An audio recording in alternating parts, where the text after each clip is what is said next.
Ja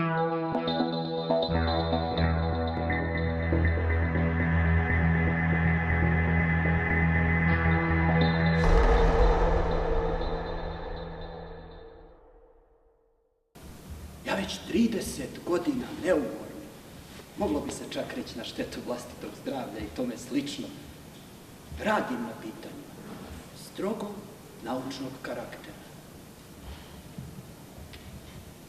Razmišljam, ponekad čak i zapisujem. Možete zamisliti ove naučne članke. Evo, ova ovdje slika, to je, ona je crvena, ja? Zelena. Ona je kao žuta. Ja. Mislim, ja pojma nemam ništa o toj slici. Mene tu panika počne hvatati. Što, brate, nisi nacrtao nekog konja ili nekog junaka, razumiješ, ili nekog fino, da znam šta je. Čovjek gleda u daljinu, fino stavi i ja znam, čovjek gleda u daljinu, šta ti je ovo? Ja ću skupiti zadnji atom snage i krenut ću u proboj!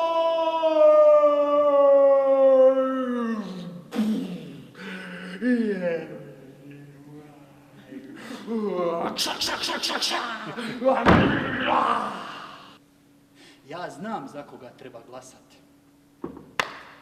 Uvijek i svugdje za svoje. Bio je dobar čovjek i volio je ljude.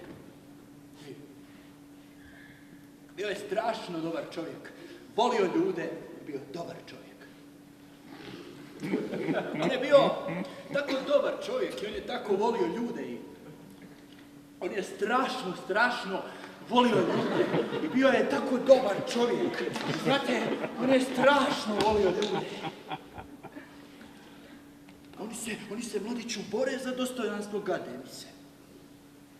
Zato vi morate šutiti. Gospodine dragi, pa ja bi šutio da bi vi to niste rekli. Vidite, kad sam već načuo nešto, onda bi bio red da ja završim. Ove moje kolege ne moraju i onda kad ja završim, oni ne završe, onda ću ja recimo za 50, 15, 20 godina dobiti neki posao u nekom kazalištu i onda ću moći igrati onoga lika s početka što sam htio, niste vi vidjeli, niste bili tu, ali nema veze, to je super, znate, jedan komad Čehov, ja bi to igrao, znate. Jer ja sam tačno znao šta će biti. Dođem na predstavu, kultura, normalan, uredan i onda me neko prevari.